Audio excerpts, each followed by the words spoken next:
Good evening, everyone. Dr. Rao here. Hope you are all doing well and having a good evening. I'm going to present another tip on our series of a tip a day on wellness for 60 days.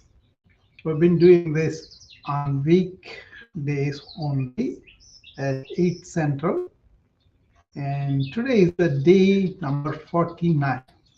And today I selected how can we take purposeful breaks so that we can revive ourselves, right? So it's like a purposeful pause in the workday. Um, See, if you want to prevent burnout or stress, you know, and want to maintain productivity, um, that's really good quality and a higher productivity rate. um, we have to emphasize the importance of managing your energy wisely by taking these purposeful pauses, right? So, usually, this high levels of effectiveness happens over the long term, but you got to cultivate this purposeful pauses during the work. Okay, that's what we're going to talk about. What are the benefits of this purposeful pauses or breaks? Is prevents burnout, obviously, because if you are having one particular thing all the time and you focus only on that, that breeds anxiety in many people. Okay, and that leads to burnout and all that. So you want to really uh, burnout, which can be physical, mental, emotional exhaustion, right? Um, Excessive and prolonged stress. So you want to take the breaks wisely during the work, okay? And it also boosts productivity. Not only prevents burnout, this purposeful break habit really boosts your productivity and creativity also. Okay, short breaks, they refresh you both physically and mindfully and emotionally too. That's why it protects your productivity and creativity. And obviously, it improves your mental well-being because if you are doing continuously, obviously, you're going to burn out, right? And of course, it also makes your physical health because you are stressed inward, your physical health will be better. And these are the reasons that we want to do to prevent burnout, to improve our productivity, to improve our mental and physical health. Okay, so how to integrate these purposeful breaks into our daily routine? You know, that's what I'm going to address now. I'll give you some maybe 7 pointers. Okay, that's what I came up with. First one is you always want to schedule these breaks. Otherwise, your work schedule will take over and you will forget about this. So that whatever breaks that you want, 2 hours, 3 hours, 1 hour, half an hour, whatever, right? If you just make a scheduled breaks for this purpose only, that will be very good. You know, uh, when you take the break, eventually, very get a variety of activities during the break that will really help. You know, so engage in activities um, that are really completely different from your work, not another work form, but different than that. Okay, and then when you take the break, this is something I personally do and advise my physician colleagues is take deep breaths during that break and then focus on the breath sensation on your tip of the nose here. That way your attention will be focused on the breath rather than whatever going on in the mind, right? And the fourth one is you could always get some physical exercise in there when you are taking the break. That is really helpful. For example, you have been sitting and you want to improve your energy, you just get up and stretch, walk, or my personal thing is yoga. These three, four things that you could do in the chair or out of the chair. And that's called office yoga, which I teach everybody who is an executive, who is a physician, and who is a corporate leader. These are the three people I train, right? And it helps you to get out if you can get out from the office environment, to just get out and take a break, walk, and do something differently, and then come back. Of course, you always want to be hydrated and also use snacks rather wisely. Okay, healthy snacks in between, maybe breakfast and lunch. In between you can have a small snack, and also from lunch to dinner and the small snack. It's better not to snack all the time, right? And then when you really take this break, one thing I would suggest to you is disconnect completely. Disconnect from the work completely, so that you are not taking your work also on your break. Even whatever short, maybe 1 minute for 1 hour, or 5 minutes after a couple of hours, whatever the break you take, disconnect from the work, the main work. Otherwise, you'll be always in the loop. Uh, how do you make the most out of your breaks? That is what we're going to look at it. There are five things you can do. You have to be consistent. Whatever you do, keep it consistent every day, every hour, every 3 hours. Whatever you fix your short breaks, make it consistent. And also use your phones or iPads or any technology you use. These days we have a lot of them. I encourage you to start with them, and develop the habit. After you develop the habit, you don't have to use the technology that much, right? And you always want to go to a place that is going to relax you. Don't be in the middle of so many other people. They want to come and talk to you, or don't engage yourself with a lot of activities going on in the company. Find a place that is kind of quiet, maybe a tree, maybe a garden a corner, maybe a dining table, where you are left alone and you can relax a little bit. That's very important. Okay. And then you check your effectiveness. Am I being refreshed after the break or not? You just have to do that. And then in the company, suppose you are the boss, you are the team leader, encourage this culture of breaks. And then the purpose is for them to come back more creative, come back with more restfulness and all that. Okay.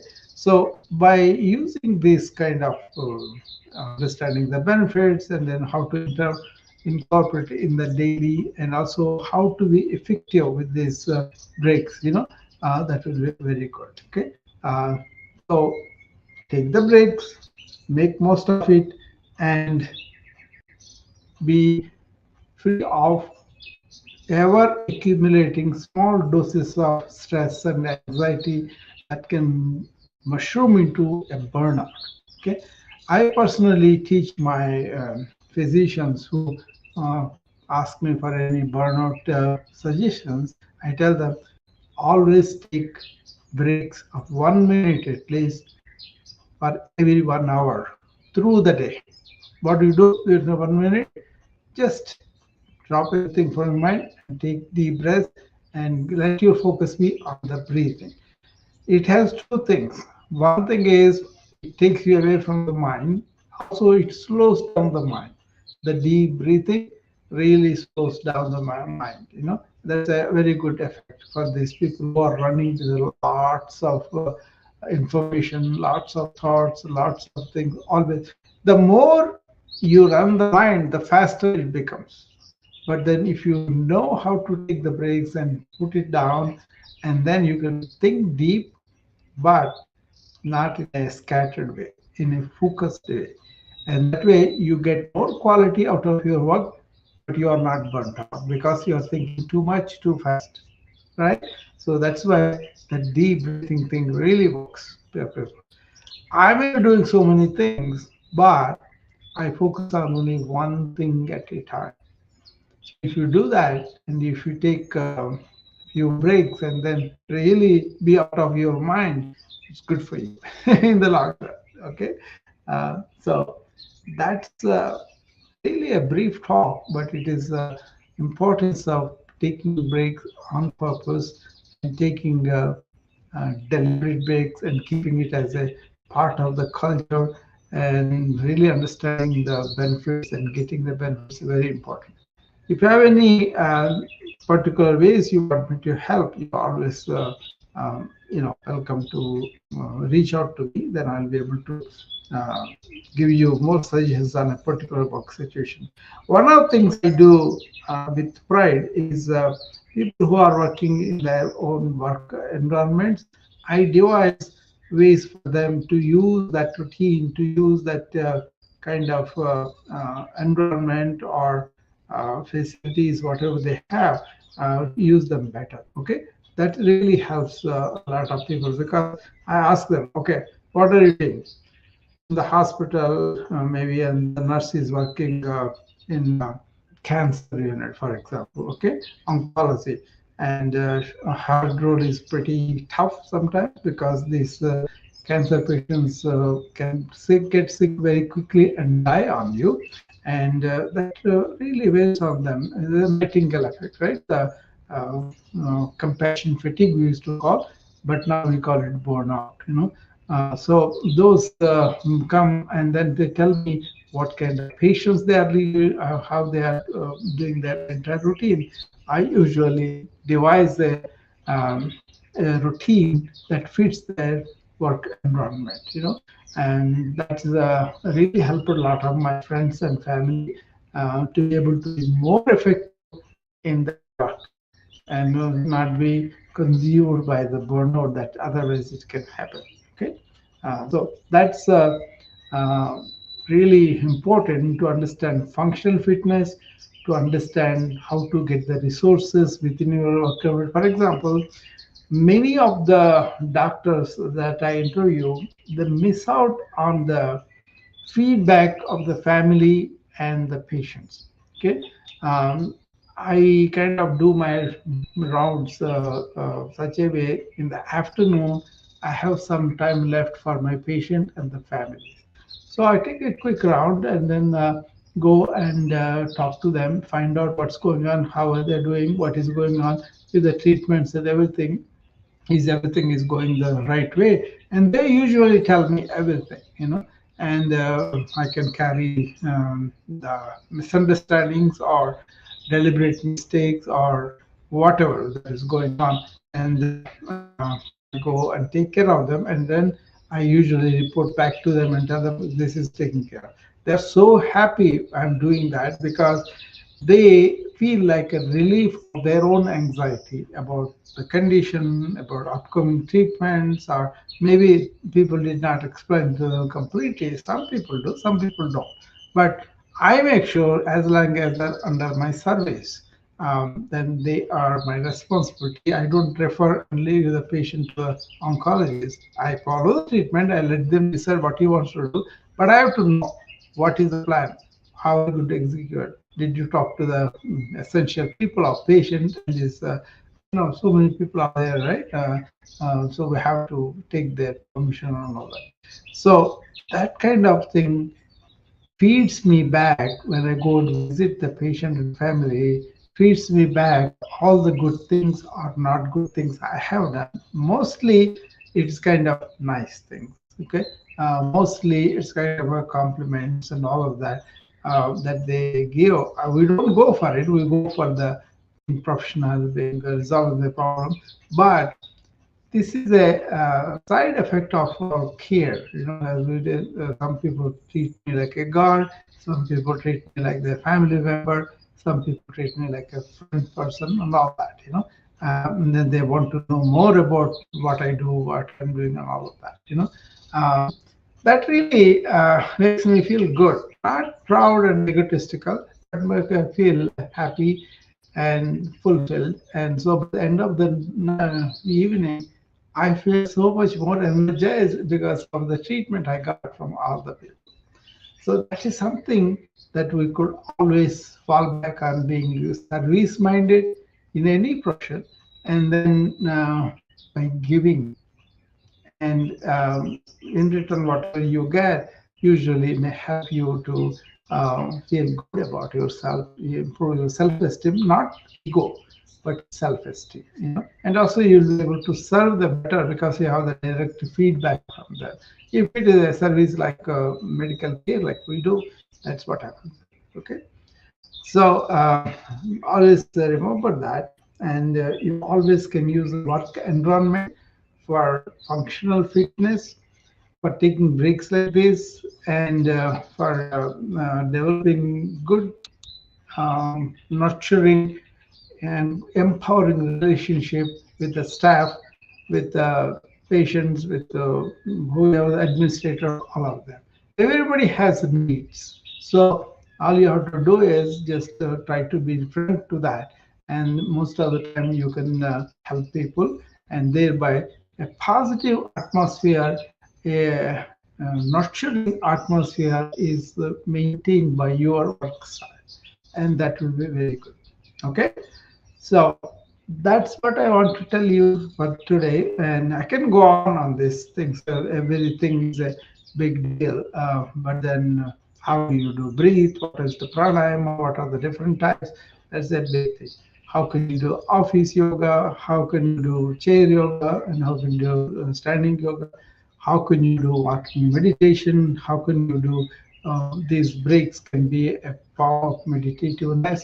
All those things I can expand a lot, but that is too much for this particular setup we have. Okay, so hopefully that helps you, and or at least some of it. Let me know if that helps you. Okay.